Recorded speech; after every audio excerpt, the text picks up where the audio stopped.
Bem, boa tarde a todos.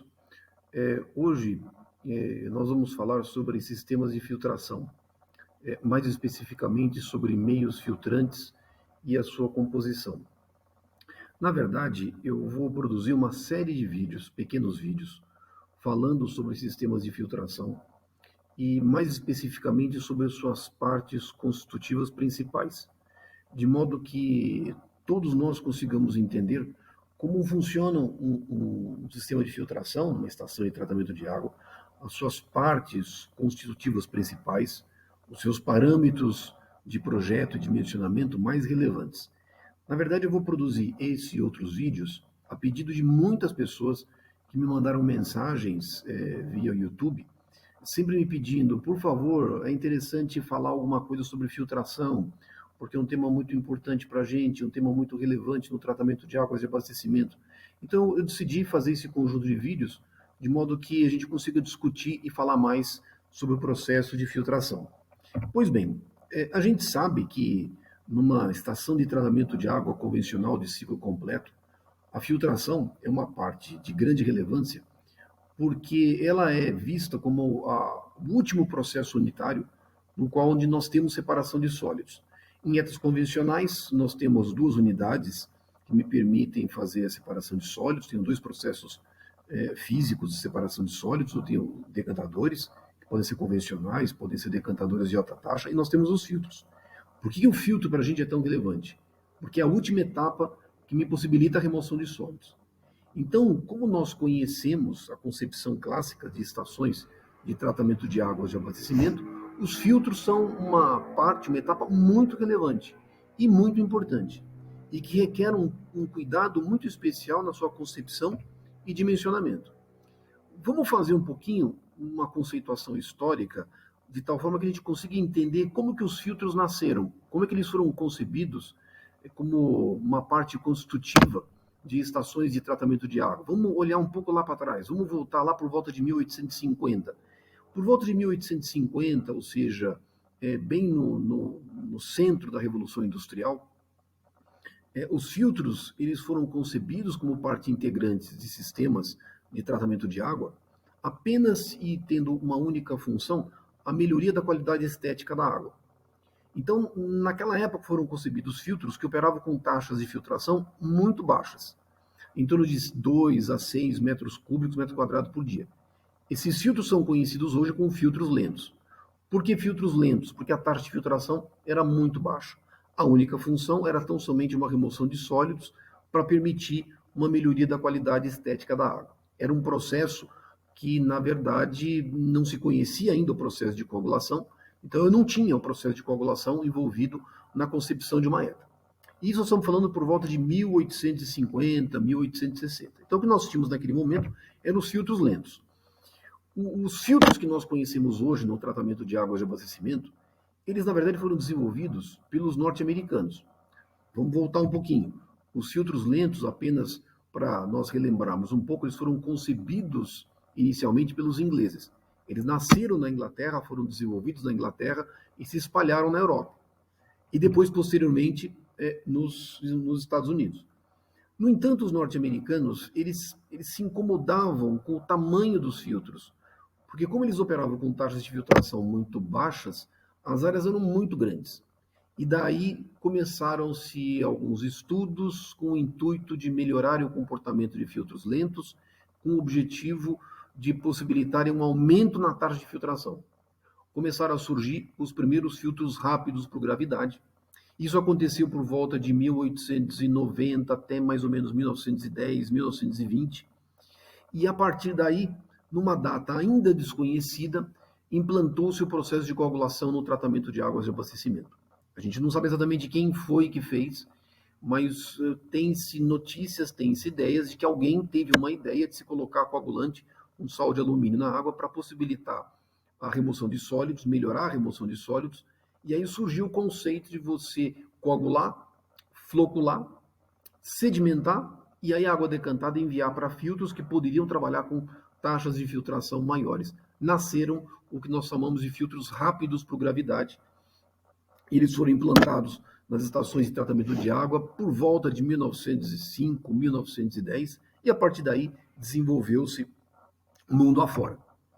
Bom, a partir daí, com o surgimento dos filtros rápidos, aconteceu uma melhoria significativa na concepção das ETAs, porque esses filtros começaram a trabalhar com taxas de filtração da ordem de até 120 metros cúbicos metro quadrado por dia.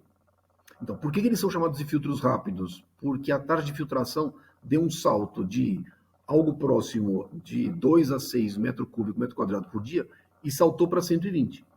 Então, os filtros anteriores passaram a ser chamados de filtros lentos. E, a partir desse momento, os filtros concebidos com taxas de até 120 metros cúbicos metro quadrado por dia passaram a ser chamados de filtros rápidos por gravidade. Ponto importante.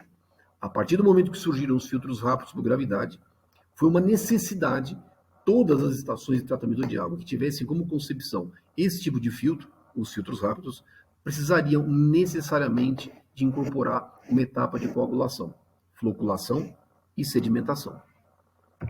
Pois bem, então, esse é o cenário que nós temos até hoje. Ou seja, quando nós olhamos a concepção de uma estação de tratamento de água do tipo convencional de ciclo completo, nós temos tipicamente implantados filtros rápidos por gravidade e nós temos associado aos filtros rápidos uma etapa de coagulação. Bom, posteriormente, num outro vídeo, eu vou produzir um material específico e que justifica por que eu preciso de um processo de coagulação associado a filtros rápidos por gravidade. Eu não vou entrar muito em detalhes aqui, porque eu vou deixar isso para falar num próximo vídeo específico. Pois muito bem, os filtros que nós temos hoje no tratamento de águas de abastecimento nas ETAs, 99% dos nossos filtros são filtros constituídos de um material granular, um meio filtrante, cujo sentido de escoamento, via de regra, é fluxo descendente. Ou seja, eu tenho um meio filtrante e a água tem o escoamento de cima para baixo. Ou seja, o filtro é chamado filtro de fluxo descendente. Para que a filtração possa acontecer, eu preciso de um meio filtrante. Esses meios filtrantes, tipicamente nós temos hoje à nossa disposição os dois materiais mais comuns, a areia e o antracito. Por que a areia e o antracito são os materiais filtrantes mais comumente empregados no tratamento de águas de abastecimento? Por uma razão lógica, são materiais inertes, ou seja, eles de nenhuma forma eles poderiam ser empregados no tratamento de águas de abastecimento se porventura algum tipo de impureza passasse do material filtrante para a fase líquida. Eles são inertes. Então, eles não conferem nenhum tipo de prejuízo à qualidade da água filtrada. E, por outro lado, são materiais relativamente disponíveis, ou seja, de baixo custo. Então, são os dois materiais que nós temos mais comuns no tratamento de águas de abastecimento. É lógico que este tipo de material ele tem algumas propriedades físicas que são muito relevantes, e as mais importantes são a massa específica, a porosidade do meio filtrante e o seu coeficiente de esfericidade. São propriedades físicas conhecidas, tabeladas, e que nós temos à nossa disposição e que são muito importantes quando nós fazemos cálculos associados ao processo de filtração. Cálculos de perda de carga durante o processo de filtração, perda de carga durante a lavagem. Ou seja, para ambos os materiais, areia ou antracito, nós temos propriedades físicas relevantes e essas propriedades mais importantes são a massa específica, a porosidade e o coeficiente de esfericidade. Mas a gente sabe também que os nossos meios filtrantes nas nossas ETAs, os nossos filtros, eles não são filtros uniformes. Ou seja, um meio filtrante que eu seleciono, que eu adoto no projeto de um sistema de filtração, ele tem que ter uma determinada altura, tem que ter uma altura. E esse material tem que ter uma certa granulometria, porque eu tenho que ter uma relação de compromisso. Por exemplo, se eu pego um material filtrante com granulometria muito fina, qual que é a consequência que eu imagino hidraulicamente?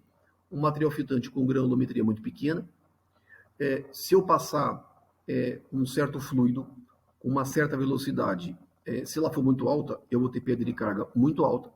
Então, a minha carreira de filtração vai ser muito curta. Então, a tendência qual que é? Eu tenho que aumentar a granulometria do meio filtrante de tal forma que a evolução da perda de carga ela seja adequada, seja razoável, e de tal forma que eu consiga uma carreira de filtração num tempo razoável, adequado. Mas, por outro lado, se eu começar a aumentar muito a granulometria do meio filtrante, a eficiência no processo de filtração, intuitivamente, começa a diminuir. Então, para compensar essa, digamos, perda de eficiência no processo de filtração, eu tenho que aumentar a altura.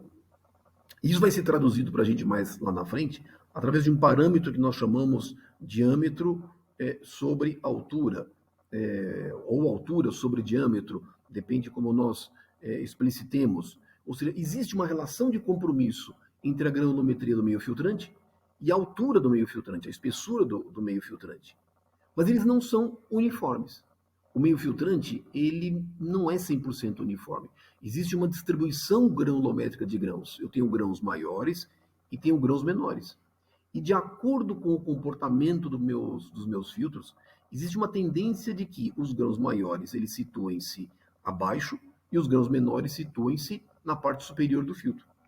Pois bem, o que me caracteriza um meio filtrante? Uma curva granulométrica. Quais são os seus parâmetros mais relevantes? O diâmetro efetivo, ou D10, e uma relação entre o D60 e o D10 que nós chamamos de coeficiente de uniformidade. Esses parâmetros são conhecidos, são dados. Lógico que meio filtrante eu não vou comprar em qualquer lugar. Existem empresas especializadas que vendem meios filtrantes para tratamento de águas de abastecimento. E normalmente quando nós projetamos um filtro, nós especificamos o diâmetro efetivo, nós especificamos o coeficiente de uniformidade e nós solicitamos que o fabricante forneça um material com essa característica. Ou seja, nossos meios filtrantes não são uniformes. Como eles não são uniformes, eles têm uma curva granulométrica que os caracteriza, e aí eu preciso especificar no mínimo 2 parâmetros. O diâmetro efetivo, que nós chamamos de D10. O que é o D10? Explicando melhor. O D10, quando você olha uma curva granulométrica do material filtrante, uma curva granulométrica cumulativa, o D10 significa que 10% em massa do material possui diâmetro inferior a esse valor. Então, quando nós falamos, por exemplo, que a areia possui um diâmetro efetivo igual a 0,5 milímetros, por exemplo, significa que em 1 quilo do material, 1 quilo, ou seja, 100%, 100 gramas desse material, massa, apresenta um diâmetro inferior a 0,5 milímetros. O restante, 90%, 900 gramas, apresenta um diâmetro superior a 0,5 milímetros. É dessa forma que nós entendemos o conceito de diâmetro efetivo. Então, 2 parâmetros relevantes, o diâmetro efetivo e o coeficiente de uniformidade. Pois muito bem, nos primórdios, quando os primeiros filtros foram concebidos no tratamento de águas de abastecimento, os filtros rápidos por gravidade, como é que foi definido as suas características físicas principais, altura, diâmetro efetivo? Experimentação. Ou seja, como é que foram definidas essas características? Experimentação. Inúmeros filtros foram montados, foram construídos, foram estudados e chegou-se numa composição que naquele tempo era considerada ótima. Que condição essa era, que a gente poderia chamar como ótima? Os filtros naquele tempo, no início, nos primórdios, nós vamos falar lá por volta de 1900, 1910, os filtros tinham uma espessura em torno de 0,6 a 0,8 metros, o meio filtrante unicamente areia, com diâmetro efetivo de 0,45 a 0,55 milímetros e um coeficiente de uniformidade menor do que 1,6. Este tipo de filtro tinha uma taxa de filtração limitada a até 120 metros cúbicos por metro quadrado por dia. Esses foram os primórdios, os primeiros filtros rápidos por gravidade desenvolvidos pelos norte-americanos no começo do século XX. Posteriormente, surgiram os famosos filtros que hoje nós conhecemos como filtros do tipo dupla camada, areia e antracito. Aqui nós temos uma composição de materiais filtrantes. Nós temos parte areia e parte antracito. Como? Areia. Normalmente a espessura da areia na ordem de 0,2 a 0,3 metros. O diâmetro efetivo continua sendo igual a 0,45 a 0,55 milímetros e um coeficiente de uniformidade menor do que 1,6. Só que Acima da areia, nós temos uma camada de antracito, que é um carvão de grande pureza. Esse carvão antracito tem massa específica menor do que a massa específica da areia, e eu posso compor com a seguinte composição: uma espessura de antracito que normalmente varia de 0,4 a 0,6 metros, um diâmetro efetivo de 0,9 a 0,9 a 1,1 milímetro, normalmente 1 milímetro, e um coeficiente de uniformidade também menor do que 1,6. Este filtro possibilitou a composição, esse tipo de filtro permitiu que nós trabalhemos com taxas de filtração da ordem de 240 a 360 metros cúbicos por metro quadrado por dia. Veja que nós dobramos, quase triplicamos a taxa de filtração de um filtro camada simples de areia, esse que está aqui, para um filtro do tipo dupla camada areia-antracito. Cabe aqui uma curiosidade: por que esses filtros dupla camada, eles nasceram? Como que eles nasceram? Curiosidade: nasceram na Segunda Grande Guerra Mundial. Dada a necessidade de muitas instalações nucleares nos Estados Unidos precisarem de águas para resfriamento.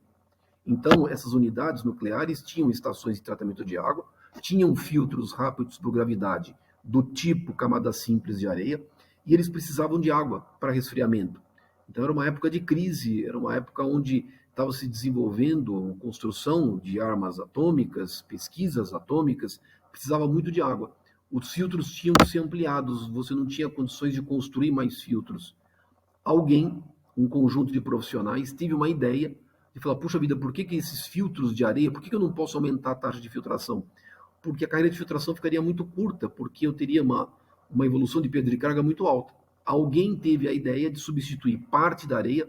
Veja que a areia continua a mesma, né? O filtro dupla camada areia-antracito continua a mesma. Esse filtro, alguém teve a ideia de tirar a camada de areia, uma camada significativa de areia, da ordem de 40, 60 centímetros, tirar a areia e colocar um material granular, um diâmetro efetivo maior, que no caso foi o antracito, e que me possibilitaria ter uma redução significativa na evolução de perda de carga. E, quem sabe, poder trabalhar com taxas de filtração maiores.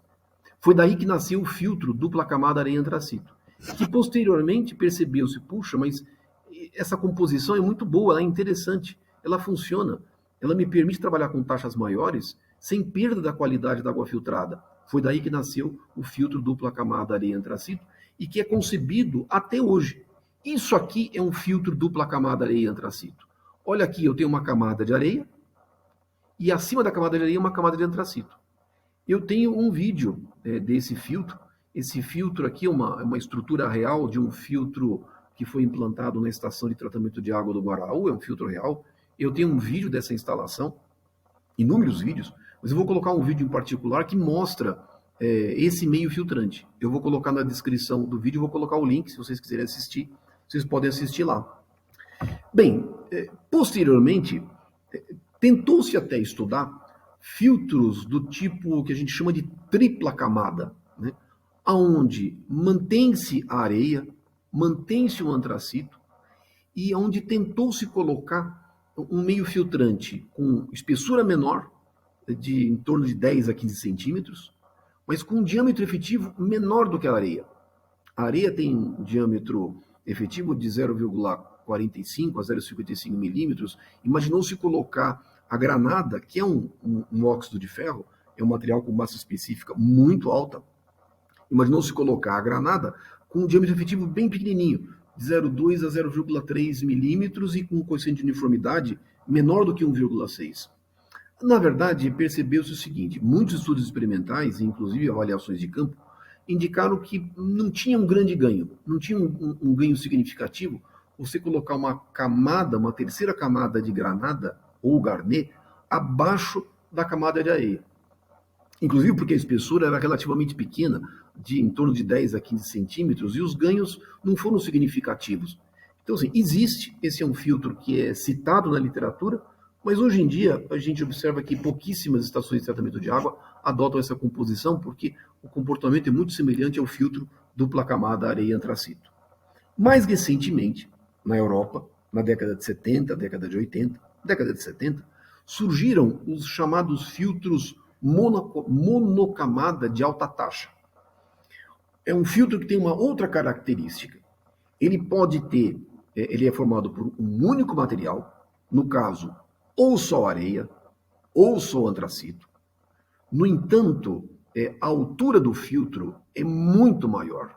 É da ordem de 1,5 a 1,8 metros de altura.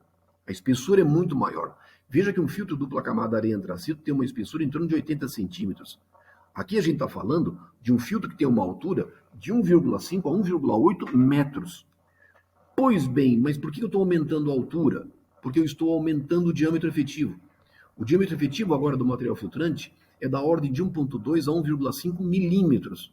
Bom, mas por que eu quero aumentar o diâmetro efetivo? Porque eu quero poder trabalhar com taxas de filtração maiores e, consequentemente, diminuir a área do filtro. Filtros com essa característica conseguem trabalhar com taxas de filtração em torno de 400 a 600 metros cúbicos metro quadrado por dia. São filtros do tipo monocamada profunda, trabalham com taxas de filtração muito elevadas. No entanto, é apenas um único material. Então, olha aqui, isso aqui é um filtro do tipo camada profunda. É um filtro que foi implantado na estação de tratamento de água Taiaçupeba, operada pela Sabesp. A Taiaçupeba tem filtros do tipo camada profunda, somente areia. Então, isso aqui é um filtro camada profunda e tem uma espessura em torno de 1,5 metros. Isso aqui é um filtro piloto camada profunda, somente antracito. Olha o antracito aqui. Então, é apenas um único material, mas com diâmetro efetivo muito maior e com altura também muito maior. Mas qual que é a vantagem? Eu trabalho com taxas de filtração que podem atingir algo próximo a 400 a 600 metros cúbicos, metro quadrado por dia. Daí existe uma relação sugerida na literatura que me indica que deve existir uma relação ótima entre a altura do material filtrante dividido pelo seu diâmetro efetivo, que me permita conjugar um bom comportamento com relação à retenção de impurezas e com relação à evolução da perda de carga. Então, veja, é uma relação de compromisso. Vão observar, já comentei anteriormente. Imagine o seguinte, se eu aumento a altura, qual é a ideia de aumentar a altura? Melhorar o comportamento da filtração. Mas eu aumentaria a altura para melhorar o comportamento da filtração com que intuito? Aumentar o diâmetro efetivo do material. Na hora que eu aumento o diâmetro efetivo do material, eu posso, quem sabe, aumentar a taxa de filtração, reduzir a perda de carga e permitir um bom comportamento da filtração. Mas se eu aumento a granulometria, intuitivamente eu tenho que aumentar a altura. Então deve existir uma relação de compromisso. Então existe uma faixa de números de H sobre D que me permitem definir uma composição ótima do meio filtrante. Por exemplo, um meio filtrante do tipo camada simples de areia ou dupla camada areia antracito, essa relação H sobre D, recomendável que ela seja igual ou superior a 1000. Para filtros do tipo tripla camada, areia, antracito e granada, a recomendação é que essa relação H sobre D seja igual ou superior a 1250. Para filtros camada profunda e constituídos unicamente como um único material filtrante, cujo diâmetro efetivo situa-se entre 1,2 a 1,4 milímetros, a recomendação é que a relação H sobre D situe-se entre 1250 a 1500. E existe um quarto tipo de filtro, do tipo camada profunda, onde normalmente o diâmetro efetivo ele é maior, é da ordem de 1,5 a 2 milímetros. E aí a recomendação é que o H sobre D seja igual ou superior a 1500 até 2000. Fique nessa faixa. Esse filtro do tipo camada profunda, com diâmetro efetivo maior do que 1,5 milímetros, 1,5 a 2 milímetros, ele é um filtro que é muito empregado no tratamento de águas residuárias, como um tratamento terciário. Muitas vezes, com o intuito de diminuir, veja que normalmente quando nós empregamos filtros em estações de tratamento de águas residuárias, nosso objetivo é separação de sólidos. A gente não tem uma preocupação em produzir uma turbidez de água filtrada menor do que um certo valor, por exemplo, 0,5 o NT. A gente quer, na verdade, garantir uma excelente separação de sólidos. Então, a nossa preocupação não está tão concentrada na turbidez do efluente tratado, a gente quer uma boa separação de sólidos. Então, normalmente, a gente pode adotar um filtro com uma altura a altura normalmente é maior, a gente adota uma relação H sobre D, adota um diâmetro efetivo maior, da ordem de 1,5 a 2 milímetros, mas a altura a gente tem que aumentar um pouco mais, e essa altura situa-se em torno de 2 metros de altura, mais ou menos. Esse é um filtro que é muito empregado para tratamento terciário em estações de tratamento de águas residuárias, onde o meu objetivo essencialmente é separação de sólidos, mas sem ter grandes preocupações em atingir valores muito baixos de turbidez da água filtrada. Então, esses 3 tipos de filtros são os mais importantes e que nós empregamos no tratamento de águas de abastecimento. Esse 4º filtro, mais devotado no tratamento de águas residuárias. Mas é importante essa relação H sobre D, por quê? Porque ela me permite definir as espessuras de um meio filtrante, ou pelo menos estimar as espessuras do meio filtrante, ou seja, garante que eu não esteja cometendo nenhum grande equívoco. Vamos fazer um exemplo de cálculo interessante. Vamos pegar, por exemplo, um filtro dupla camada areia-antracito, onde eu tenho areia com 30 centímetros, eu tenho um diâmetro efetivo de 0,5 milímetros, eu tenho um coeficiente de uniformidade menor do que 1,6, e eu tenho um antracito com altura de 50 centímetros, um diâmetro efetivo de 1 milímetro, e um coeficiente de uniformidade menor do que 1,6. É um filtro típico dupla camada areia-antracito. Eu escolhi a altura da areia 30 centímetros, eu escolhi a altura do antracito 50 centímetros. Poderia, por exemplo, escolher 25 de areia e colocar 60 de antracito, ou 35 de areia, 45 de antracito. Eu coloquei 30 centímetros e 50 centímetros para que justamente a gente possa fazer o cálculo do valor do H sobre D. Só que o H sobre D, para esse tipo de material, como eu tenho 2 materiais filtrantes, ela é uma somatória do H sobre D de um material mais o H sobre D do outro material. Ou seja, é uma somatória. Ou seja, o que eu faço? Eu calculo o H sobre D da areia e somo com o H sobre D do antracito. Isso é muito simples, porque quanto que eu tenho de espessura de areia? 300 milímetros. Qual que é o diâmetro efetivo da areia? 0,5 milímetros. Quanto que eu tenho do antracito? 500 milímetros. Quanto que é o diâmetro efetivo do antracito? 1 milímetro. Então, isso vai fazer com que o meu H sobre D, 600 mais 500, vai dar 1.100. Ok. A gente viu que o meio filtrante dupla camada areia-antracito é interessante que essa relação H sobre D seja igual ou superior a 1.000. Nós obtivemos 1.100. Então, é uma composição adequada, é uma composição razoável. Vamos continuar a nossa conta. Vamos fazer mais um. Vamos pegar, por exemplo, um filtro rápido por gravidade, agora monocamada de areia, de alta taxa. Por exemplo, altura 1,6 metros. Diâmetro efetivo 1,3 milímetros. Coeficiente de uniformidade menor do que 1,5. É um filtro camada profunda, que deverá operar com taxa de filtração da ordem de 400 a 600 metros cúbicos, metro quadrado por dia. Bom, como eu tenho apenas um único meio filtrante, um único material filtrante, a minha conta é muito simples. Basta eu dividir H sobre D. Então, é muito simples. Bom, eu tenho a altura da areia, que nós vimos é 1.600 milímetros. Temos o diâmetro efetivo, que é 1,3 milímetros. A gente faz a nossa conta e a gente obtém um valor igual a 1.231. Está muito próximo de 1.250. Se eu quisesse, eu poderia, por exemplo, por segurança, aumentar essa altura para 1,8 metros. E aí eu aumentaria o valor do H sobre D. Isso me dá, portanto, uma ordem de grandeza, uma estimativa da relação altura e diâmetro efetivo que me permite garantir um bom comportamento para o meu sistema de filtração. Ou seja, é uma abordagem relativamente simples, mas muito importante porque ela está embasada em inúmeros estudos experimentais. E isso me garante a segurança na operação de um bom sistema de filtração. Bom, só que um sistema de filtração, eu estou apresentando para vocês aqui um corte de um filtro, ele não é composto unicamente pelo meio filtrante, areia, por antracito. Ela tem outras partes constitutivas. Tem sistemas de drenagem, eu tenho sistemas de lavagem, eu tenho sistemas hidráulicos que têm que me permitir a retirada da água filtrada, a entrada de água de lavagem.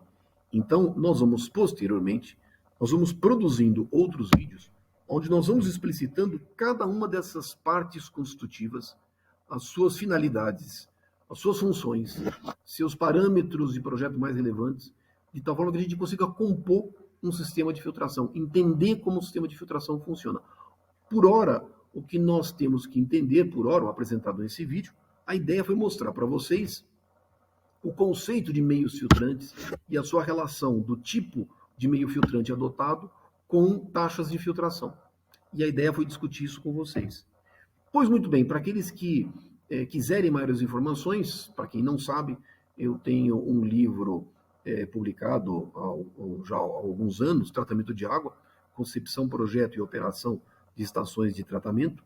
Esse livro pode ser adquirido tanto via Amazon, pode ser adquirido diretamente na editora, no site da editora, que é o Grupo Game. Esse livro trata sobre todos os aspectos relevantes no projeto de dimensionamento e operação de estações de tratamento de água. Se vocês tiverem interesse, fiquem à vontade. Recentemente também eu publiquei um segundo livro, chamado Princípios, Fundamentos e Processos em Engenharia Ambiental.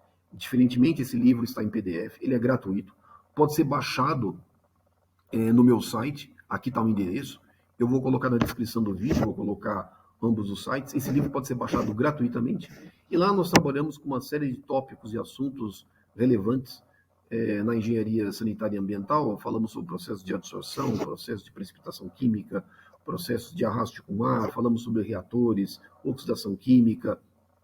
Então, é um livro que se presta muito a cursos de graduação, cursos de pós-graduação, e aos profissionais que queiram estar sempre se desenvolvendo.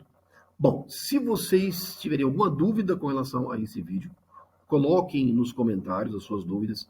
Na medida do possível, eu vou respondendo. Eu fiz comentários também acerca de alguns vídeos de meios filtrantes. Eu vou também colocar na descrição deste vídeo, vou colocar os links se vocês quiserem assistir. Então, se alguém tiver dúvidas, vai lá, coloca na medida do possível, eu vou respondendo. E aí nós vamos conversando. E aí, posteriormente, nós vamos apresentando outros vídeos que tratem especificamente sobre sistemas de filtração e suas partes constitutivas mais relevantes. Tá bom? Então aqui fica o meu abraço a todos e até o próximo vídeo.